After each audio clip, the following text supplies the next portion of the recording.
Raman police ने जिला रामन के पुलिस स्टेशन धर्मकुंड के दायरे इख्तियार में गैर कानूनी सरगर्मियों की रोकथाम एक्ट के दफा 25 के तहत जायदाद जब्त कर ली। रामन पुलिस ने यूएपीए एक्ट के तहत एक कनाल 11 मरला ज़राई अराजी की जमीन को जब्त कर लिया। पुलिस का कहना है कि एक कनाल 11 मरला अराजी पाकिस्तान जेर इंतजाम कश्मीर में मुकीम अली मोहम्मद नामी मिलिटेंट के नाम पर रजिस्टर है। मुंसलिक जायदाद को रेवेन्यू रिकॉर्ड में दर्ज किया गया है और यूएपीए के तहत उनकी फरोख्त या मुंतकली पर पाबंदी की नोटिस भी जारी कर दिए हैं। जिस तरह से हमारी पहले से कार्रवाइयाँ जारी हैं, उन कार्रवाइयों को जारी रखते हुए कल भी एक कार्रवाई की है जिसमें 1.5 कनाल प्रॉपर्टी लैंड जो थी उसको अटैच किया गया है और इसके साथ हमारी टोटल 8-9 कार्रवाइयाँ यहाँ पे हो चुकी हैं। अभी भी कानूनी प्रक्रिया में काफ़ी केसेस हैं। जैसे कानूनी कार्रवाई प्रक्रिया जो कंप्लीट हो जाएगी उसमें और भी कार्रवाइयाँ की जा रही हैं और ये ऑनगोइंग प्रोसेस है। खासकर ऑपरेशन सिंदूर के बाद इसमें और तेज़ी लाएगी। सर ये कौन? देखिए, इनका नाम लेना तो मुझे ठीक नहीं लगेगा, इतने इम्पॉर्टेंट लोग नहीं हैं, बट ये एचएम के साथ मुंसलिक था और अभी पाकिस्तान में बैठ के देश के खिलाफ कार्रवाई कर रहा है और उसी की ये प्रॉपर्टी थी, उसके नाम पे ये प्रॉपर्टी थी जिसको अटैच किया गया। मैं आपको बता दूं, जितनी भी हमारी कार्रवाइयाँ हुई हैं तो जनरल पब्लिक ने किसी भी एरिया में जिसमें कार्रवाई होती है वो उन्होंने अप्रिशिएट किया है और मैं ये बड़ी खुशी होती है कि कुछ लोगों ने कहा कि हमारे भी कुछ हैं जी बाहर, उनके खिलाफ भी कार्रवाई की, जो कि ऑलरेडी पाइपलाइन में है, बट लोग इसको अप्रिशिएट भी कर रहे हैं और मैंने देखा लोग इस मेंटालिटी से बाहर निकलना चाहते हैं और किसी हद तक मैं देख रहा हूँ काफ़ी लोग अभी प्रशासन की सपोर्ट। 2 रोज कबल शोपियां के इमाम साहिब इलाके में शदीद ओले पड़ने से दर्जनों देहातों में सेब की फसल मुकम्मल तौर पर तबाह होगी। आज हॉर्टिकल्चर वजीर जावेद डार और ज़ैनबपुर असम्बली हल्के के रुकन असम्बली ने मुतासर इलाकों का दौरा किया और वहां के मुतासरीन से मुलाकात की। मगर ये यस तो पस थावन बस तो मुसलमान खाली ही शरी कम तरफ अल्लाह यह नागनी आप तो खुदा तरफ आज हक दुनिया ताकत रुकत खुदा मामला पे कोशिश सरकार कोशिश पन्न लुकन खतर इमदाद वत छाड़ने तुम मदद करने बस तो मिनिस्टर MLA सब रात बास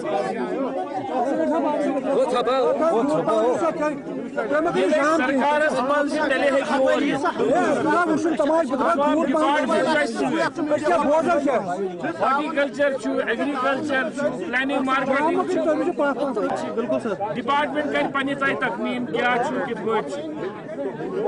करो पानी मीटिंग वुचन मावजू क्या हको तुम दित फिलहाल यम नॉर्मल तुम पता सारवी SDRF मज दिवान मावजू ये स्टेट डिजास्टर रिलीफ फंड तथ मज कोता मावजू मिलान मगर चूंकि तम मजीद ऑनरेबल चीफ मिनिस्टर साहब नबर सो यह दो त्रे दुह पत आई मौकस पे गर्ज खतर कि वुचन खतर तह क्या हालात ये बूज तहज डिटेल्स शौकत साहबन कर तहज तर्जुमान ये वक्त रहमान वापस श्रीनगर खसो अत पे लग मीटिंग कत बात गई तमाम जुमरस सत जम्मू कश्मीर नेशनल कॉन्फ्रेंस ने डेलीगेट होटल टाउन में एक अवामी दरबार मुनक्किद किया और इस मौके पर सीनियर रहनुमा अली मोहम्मद सागर भी मौजूद थे। अवाम की बड़ी तादाद ने दरबार में शिरकत की और अपने मसाइल पार्टी क़यादत के सामने रखे। पार्टी रहनुमाओं ने अवामी शिकायत को गौर से सुना और जल्द अज जल्द उनके हल की यकीन दहानी कराई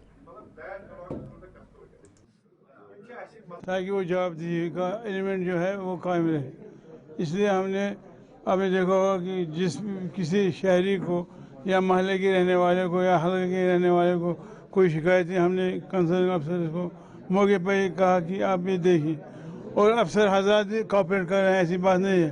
कोई अफसर गलत हो सकता है लेकिन मैक्सिमम अफसर बड़े कॉपरेटिव हैं और थैंकफुल फॉर दैट।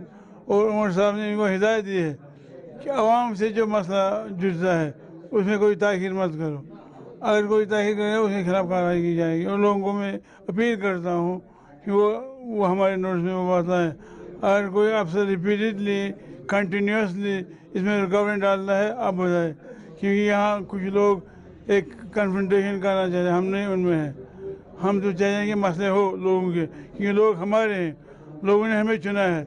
हम चाहते हैं कि इनके मसले हल हो और इंशाअल्लाह हम कोशिश करेंगे। इसके बाद पंजाब के वजीर आला भगवत मान की जानिब से ऑपरेशन सिंदूर पर दिए गए मुतनाज़ा बयान के खिलाफ डोगरा फ्रंट शिवसेना ने जम्मू में शदीद एहतजाज किया। सदर अशोक गुप्ता ने इल्ज़ाम लगाया कि भगवत मान न सिर्फ ऑपरेशन सिंदूर पर सवाल उठा रहे हैं बल्कि वजीर आज़म के खिलाफ भी नाज़ेबा ज़बान इस्तेमाल कर रहे हैं। उन्होंने मुतालबा किया कि भगवत मान फ़ौरन इस्तीफ़ा दे और आम आदमी पार्टी उन्हें पार्टी से निकाले। बड़ा स्पष्ट करना चाहता हूँ, भगवत मान ने कहा है वन नेशन वन हस्बैंड, क्या मतलब है उसका? वो मोदी को कहना चाहता है वन हस्बैंड? ये प्रश्न आर्मी का है, ये प्रश्न वायुसेना का है। और इस तरह की गंदी बातें करके वो जो पहलगाम के अंदर घटना घटी, 28 महिलाओं के संदूर को उजाड़ दिया गया, इसलिए नाम संदूर रखा गया कि उसका बदला संदूर के माध्यम से लेंगे। और उस संदूर शब्द को आर्मी के जो ऑपरेशन संदूर था उसको क्या शब्दों का उच्चारण करने का प्रयास करना चाहते हैं। और यहाँ पर बार बार ये गवर्नर जा रहा है, जैसे गवर्नर ने थर्मल आजमों को पकड़ा, पहली बार कल 3, एक पुलिस वाला, एक एजुकेशन वाला, एक हेल्थ वाला उसके अंदर बैठे हुए हैं। एक ही बार ऑपरेशन क्यों नहीं करते? सबकी इंक्वायरी करो, सबको बाहर निकालो जो पाकिस्तान के साथ मुलव्वस हैं। इसलिए मैं मांग करना चाहता हूँ जी, ये जो मान है इसको त्याग पत्र दिलवाओ। आप पार्टी इस तरह की बातें करती है, एक आप पार्टी वहाँ, एक आप पार्टी वाला यहाँ भी है। जनूबी कश्मीर से वाबस्ता पार्टी रहनुमाओं की मौजूदगी में party general secretary organisational Ashok Kaul ने अनंतनाग में पार्टी रहनुमाओं के साथ एक मीटिंग की। अशोक कोल ने इस मौके पर कहा कि एनसी सरकार सिर्फ सरकारी मुलाजमीन के तबादलों पर काम कर रही है और पार्टी के दीगर मसाइल को नजरअंदाज किया जा रहा है। पार्टी रहनुमाओं ने सरकार की इस रवैये पर गहरे तशवीश का इजहार किया। कार्यक्रमों की एक वर्कशॉप आज हम साउथ कश्मीर की थी। इसमें चारों ज़िले साउथ कश्मीर के आए थे और हमने इस वर्कशॉप में जो आगे के हमारे कार्यक्रम हैं, एक प्रोफेशनल मीट है, हर कॉन्स्टिट्यूंसी में एक विकसित भारत संकल्प सभा होगी, चौपालें होगी। हम अपनी योजनाओं को, जो हमारी योजनाएं हैं, उनके कैंप लगाएंगे। हाँ, बातों में आ जाते हैं, उसमें मैंने कहा है कि भाई हमको थोड़ा मेहनत करनी पड़ेगी, हमको थोड़ा आगे बढ़ना पड़ेगा, हमको थोड़ा और लोगों में जाना पड़ेगा और लोगों में कहना पड़ेगा कि 8 महीने की सरकार नेशनल कॉन्फ्रेंस की रही है। उस 8 महीने में नेशनल कॉन्फ्रेंस में क्या किया? केवल एक ही रोना रो रहे हैं कि हमको स्टेटहुड दे दो। स्टेटहुड मिलेगी, वो तो कहा है प्राइम मिनिस्टर ने भी, होम मिनिस्टर ने भी, लेकिन चीफ मिनिस्टर, उनकी मिनिस्ट्री, उनका जो सारा निजाम है वो उनके पास है। उसमें हमको नहीं लगता है कोई प्रगति, कोई तरक्की, कोई बदलाव उन्होंने दिखाया है। जो फॉरेस्ट राइट्स मिले हैं पहली बार नहीं। आरएसपुरा में गैर कानूनी तौर पर मुकीम बांग्लादेशी और दीगर राहगीरों की बढ़ती हुई तादाद पर तशवीश का इजहार करते हुए समाजी कारकुन इंद्रजीत सोजन की क़यादत में एक वफद ने एसडीएम आरएसपुरा से मुलाकात की। वफद ने शिकायत की, मुतअद्दिद बार तवज्जो दिलाने के बावजूद भी कोई कार्रवाई अमल में नहीं लाई गई है, जिससे अवाम में गम गुस्सा पाया जा रहा है। इस मौके पर एसडीएम ने जल्द कार्रवाई की यकीन दहानी कराई। साहिबा से मिले और जो बाहर से आए हुए लोग हैं, जो रोहिंग्या या बांग्लादेशी या और भी कुछ लोग जो अपने गाड़ीगढ़ इंदिरानगर से लेके आरसपुरा तक जो रोड के दोनों तरफ बैठे हुए और आरसपुरा में भी बैठे हुए, इन लोगों पे कार्रवाई हो, इसके लिए हम आए थे मैडम के पास, एसडीएम साहब के पास। उन्होंने आश्वासन दिया कि विद इन डे हम कार्रवाई करेंगे और इन लोगों को बाहर निकालेंगे। गंभीर मुद्दा है जो आज यहाँ के एसडीएम साहिबा से हम सभी लोग मिले हैं। ये एक प्रशासनिक प्रॉब्लम है। देखिए, प्रशासन को पता है, जैसे इन्होंने कहा इंद्रजीत जी ने, कि हम आए थे सप्ताह भर पर और आज उन्होंने बताया कि हमने क्या क्या कार्रवाई की मैडम जी ने। ये दोनों तरफ जो बैठे हुए लोग हैं और पूरे देश के अंदर इनके कारण रोहिंग्या हों या बांग्लादेशी हों या पाकिस्तानी हों, इनके कारण बहुत से आतंकवादी घटनाएं हुई हैं और ये लोग उसमें शामिल भी रहे हैं। तो ये सरकारी जगह होती हैं जो सड़क के चारों ओर, तो जब सड़क के दोनों तरफ ये सरकारी जगहों पे अपने टेंट और सामान बेच रहे हैं, तो क्या ये प्रशासन को नहीं पता? ये प्रशासनिक प्रॉब्लम है। दूसरी बात, ये हमारा भी दायित्व है, जो लोग यहाँ पे दुकानदार हैं, मैंने देखा बहुत से स्थानीय लोगों ने क्या किया हुआ है, अपनी दुकानें इन लोगों को किराए पे दी हुई हैं, कोई इनके पास आइडेंटिफिकेशन मार्क नहीं है। ये इनका स्कैनिंग करो तो नाम कुछ आता है और बाहर में इन्होंने क्या किया, रेहड़ी और दुकान पर नाम जो है हिंदुओं के लिखे हुए हैं, हिंदू नाम से ये जान जाते थे कि हिंदू आबादी है जहाँ पे। तो मैं कहता हूँ आरसपुरा काफ़ी आतंकवाद के माध्यम से भी यहाँ पे बड़ा शांति का माहौल रहा है। तो ऐसे शांति को अगर कायम रखना है तो प्रशासन को एक अपनी जिम्मेदारी निभाते हुए इन लोगों को तुरंत बाहर करना चाहिए। हम कार्यालय में पहुंचे हैं जहाँ पर, क्योंकि आज से 15 दिन पहले हमने जहाँ पर तिरंगा रैली निकली थी हमारी, उसके साथ ही हमारी दूसरी रैली भी आई थी, जिसमें हमने मेमोरेंडम दिया था कि जहाँ पर थ्रू इंडिया में चल रहा है कि रोहिंग्या और बांग्लादेशी जिनकी वजह से आए दिन जहाँ पर कुछ ना कुछ होता रहता है, तो गवर्नमेंट ने एक अच्छा फैसला किया था कि हम जहाँ पर इनको हटाएंगे और वो हटा भी रहे हैं। लेकिन आरसपुरा जो हमारा एक जो बिल्कुल बॉर्डर के साथ सटा हुआ है, जहाँ पर हमें खतरा है और हमें पता है वो लोग जहाँ पर रेडी फड़ी लगा रहे हैं, विदाउट नंबर रेडी लगा रहे हैं, नाम उनका कुछ और है और नाम कुछ और बता रहे हैं। हमने ये मांग रखी है पूरी रेडियाँ चेक किए जाएं और जो कुवाड़ी लोग हैं जहाँ पर वो खेतों में बैठे हुए हैं तंबू लगा के, वो लोग और ये सब मांगने वाले वो लोग और वो जो कुछ लोग जहाँ पर दिहाड़ी लगाने के लिए आते हैं उनमें भी वो लोग घुसे हुए हैं। तो हम चाहते हैं कि तुरंत वो उनके ऊपर कार्रवाई हो। पिछली बार हम आए थे तो हमें कार्रवाई का कोई पता नहीं चल रहा कि क्या हुआ है। आज हमने मैडम से यही सवाल किया कि मैडम जी हमारी इस चीज़ का कार्रवाई का क्या हुआ है। तो आज हमने मैडम ने ये लेटर दिया है कि हमने मार किया एसडीपीओ को और एसएचओ को। तो चलिए, सुर्दू खबरनामे में इतना ही। अभी के लिए मुझे दीजिए इजाजत और आप बने रहे गुलिस्तान न्यूज़ के साथ।